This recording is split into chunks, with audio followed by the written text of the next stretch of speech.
Welcome to the Strategic Travel Entrepreneur. My name is Rita Perez. Hello. I've been a travel advisor for over 10 years and am navigating this winding road of entrepreneurship with you. I created this podcast because I wanted to share all the things I've learned from leaders both in and out of our industry that I really wish I would have known way back then. But alas, the important thing is I'm aware of them now, and I want you to be too. Ready for this week's show? Let's jump in.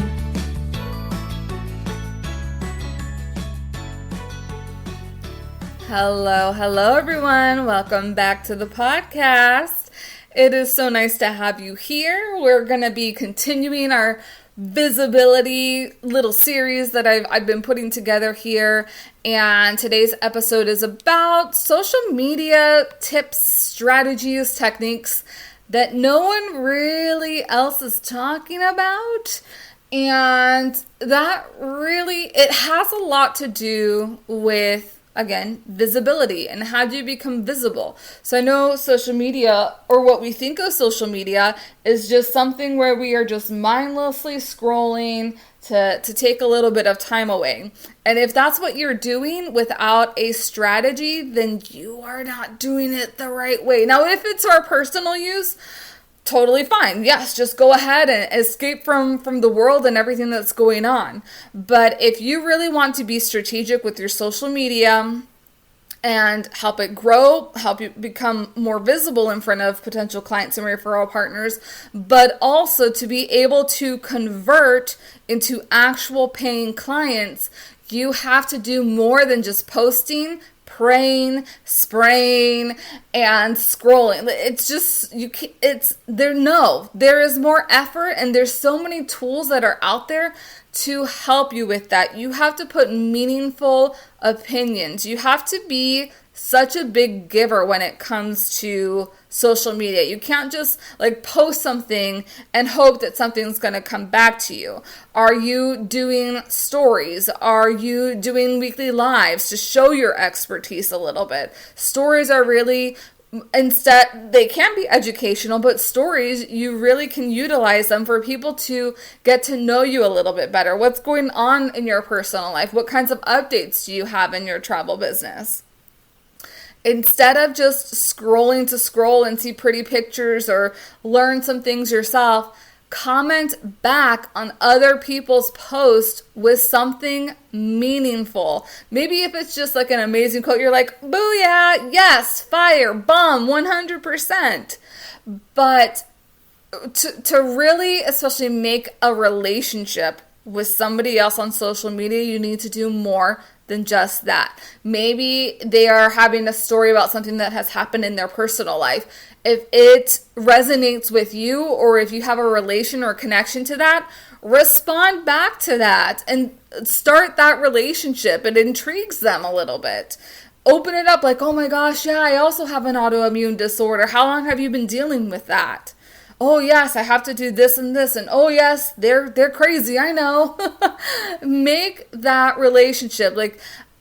This is not about selling. Selling is really what's happening in your posts, and a little bit of sales can happen in your stories, but when you are starting to engage with people, it is all about building that relationship so they know you a little bit more and get intrigued also to get to know you a little bit more, meaning that they want to see what's on your feed.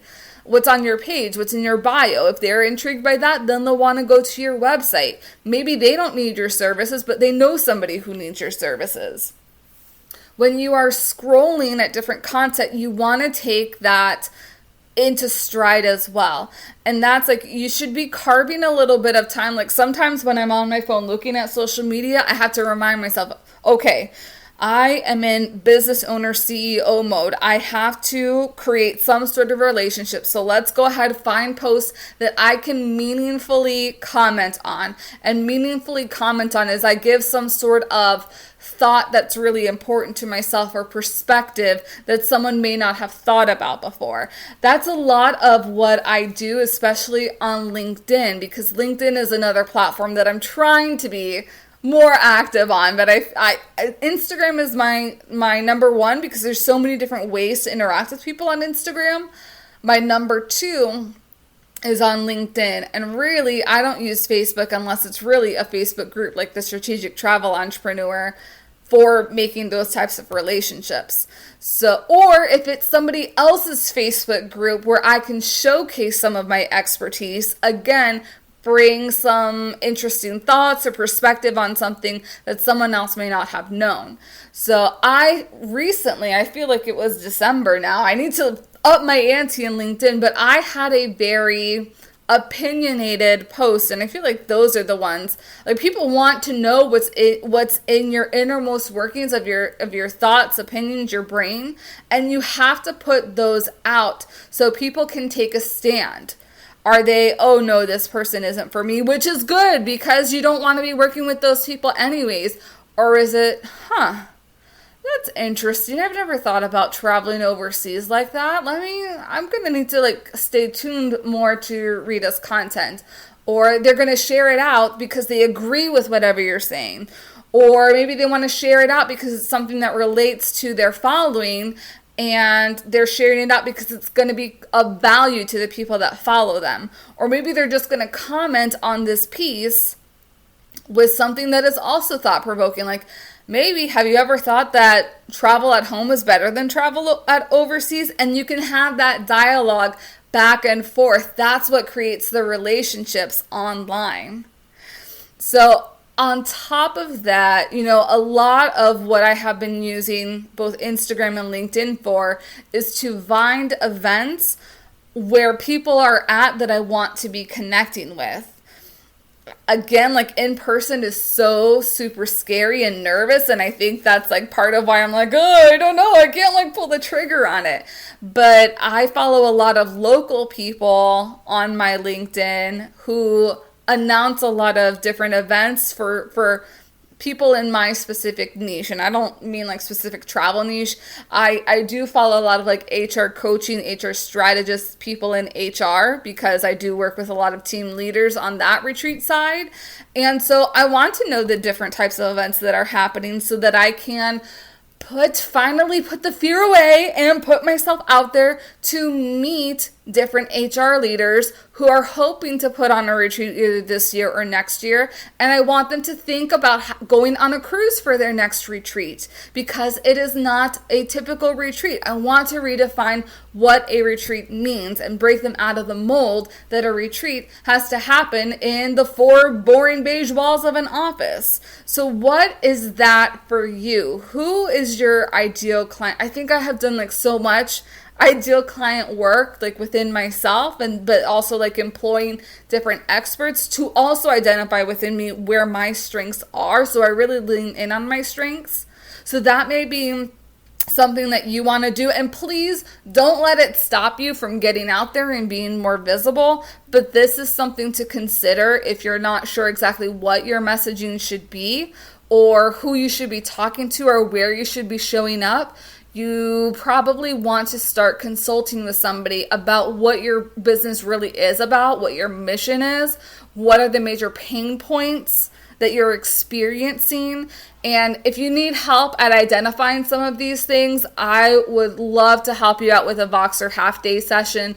Please just shoot me an email. My email's in the show notes, or send me a DM on social media so that we can really work this out. Because I think that this is an important piece, is that you need to have your messaging, your targeting, everything on point to make sure that you're going to the right events to meet people at. And that, rolling it back into social media, this is going to help you make sure that you're connecting with the right people on social media. Do you need to be connecting with mommy bloggers, daddy bloggers, non-binary bloggers? Do you need to be connecting with people who are LGBTQ influencers? Do you need to be communicating with people who are influencers in the Black community?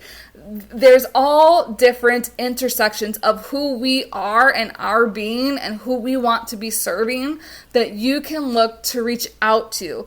That has been a huge thing for me recently that I really wanted to get into my Latina roots. I really wanted to serve my community because I don't find too many people are serving my community, specifically in the travel realm and specifically in the higher end travel realm. So who is that for you, and how can you connect it with your overall mission? Because I still talk a lot about retreats and group travel, but how can I relate that to these certain communities and intersections? I think another important thing to note too is that when we're utilizing social media as a tool, it is not to accumulate followers, but to accumulate clients. And so something that I will frequently do, and you'll recognize this from a previous episode that I did with Ina Coveney about getting clients first, I parse out the people who are following me on my Instagram. If you are not somebody, and when I mean that, like, if I can tell that you're probably a bot, I take you out. I don't want that additional follower count. Like, I want to make sure that the people who are following me are real people that I can create connections with, people who I'm actively conversing with, or people who I know could benefit from the services that I provide, or people who would know people that would benefit from the services that I provide. So there's a lot of like bots that will follow me. I immediately block them. There's a lot of like spammy things like single men. If there's a single man that's trying to follow you and you don't have any sort of connection or relation with them, they're probably a spammy bot anyways. Take them out. I don't know on the male side or the non-binary side if you get this, but I know for me as a female, I get a lot of spammy things coming from like men accounts. And I'm like, just go. Like, you don't need to be here. There's also a lot of like personal accounts. Like, if I'm specifically talking about my Take the Helm Instagram account. Ready to play bingo in your travel business? Did you even think you could play bingo in your travel business? The monthly bingo board is more than just having fun while working your business. It is a tool to help you stay focused and hold you accountable while taking the necessary actions to move your business forward. You can even enter to win special rewards when you achieve a bingo for the month. Join our travel bingo community by visiting the link in the show notes. We can't wait to cheer you on in success. If people are following me and they don't have a business, I block them also because you are not going to get any benefit from my account if you are not in business. I help other business owners. Why would I keep you? Why are you around here? No. So that's something that I do. Now, when we're looking at LinkedIn, when people are making connections with me, before I wasn't selective, but now I'm very selective because I hate connecting with somebody on LinkedIn and their very first thing that they do once we made the connection is try to sell me something in the DMs. I hate that. So now I kind of go through a stricter process, and I feel like this is important because you need to cultivate who it is that's around you that you want to be in your world. Not everybody is for you, and you are not for everybody. So pick and choose who you want to be in your world. You have that, I don't want to say it's an honor, but you have that privilege to be able to cull the people that should not be in your world and only invite in the people that are going to be of benefit or who can help you as well. So a lot of travel industry connections are automatic. If they're connected with somebody else that I know, is one reason that I usually will go ahead and accept the connection. If I'm unsure of the person, like if they're, sometimes I've gotten like engineers, I'm like, I don't even know how we would relate on any level, so automatic decline. But if somebody intrigues me, I'll go to their profile on LinkedIn and I will check their activity. If they have no thought-provoking, like their own thoughts, it's okay to share things, but I also want to see that you have opinions. And if you have not been posting like your own opinions or updates, or you're not doing any sort of like your own activity, kind of like not jumping out the coattails of somebody else, I don't want to be connected with you. I really want thought, and as cliche as it sounds, I really want to have people that are thought leaders in their own right. And I just can't have freeloaders around.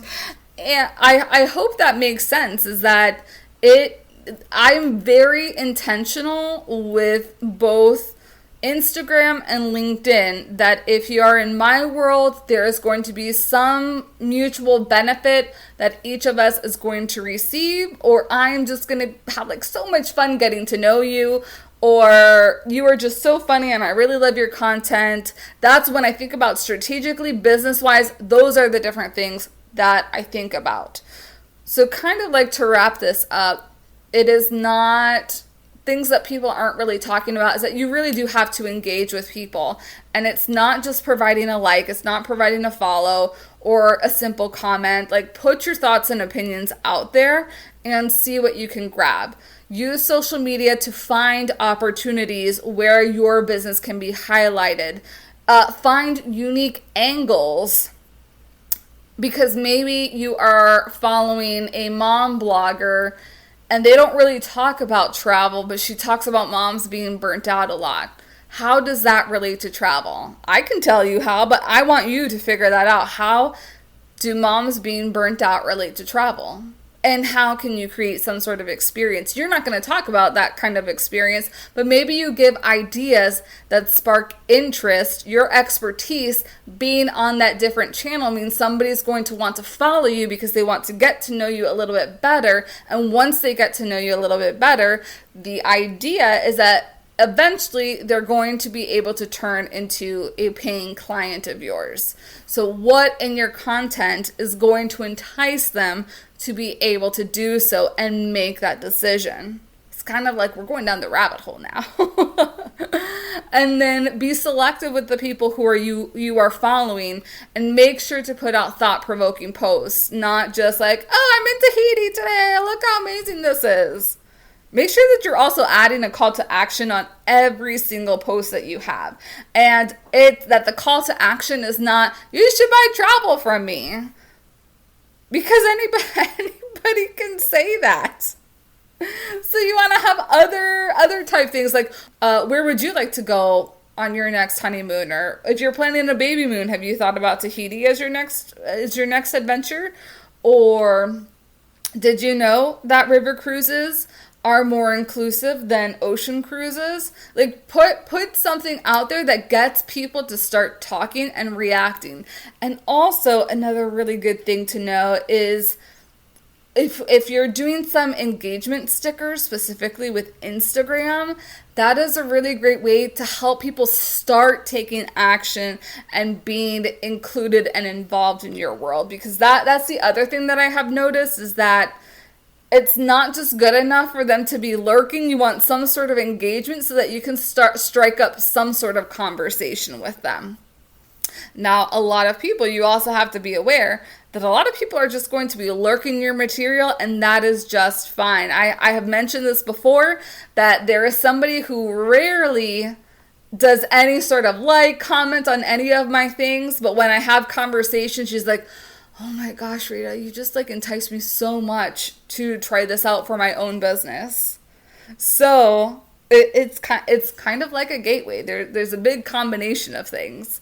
Let me know, has this piqued your interest in trying anything specifically for your own travel business? And are you going to do something different with your social strategy that maybe you hadn't thought about before? Make sure to comment in the DMs or head over to the Strategic Travel Entrepreneur Facebook group so that we can chat about it. Until next week, you guys have a great one. Bye for now. Thanks for joining me on the Strategic Travel Entrepreneur. Please subscribe and leave the show a rating on your favorite podcast platform. Oh, and don't forget to take a look at the show notes for important information and links. See you next week.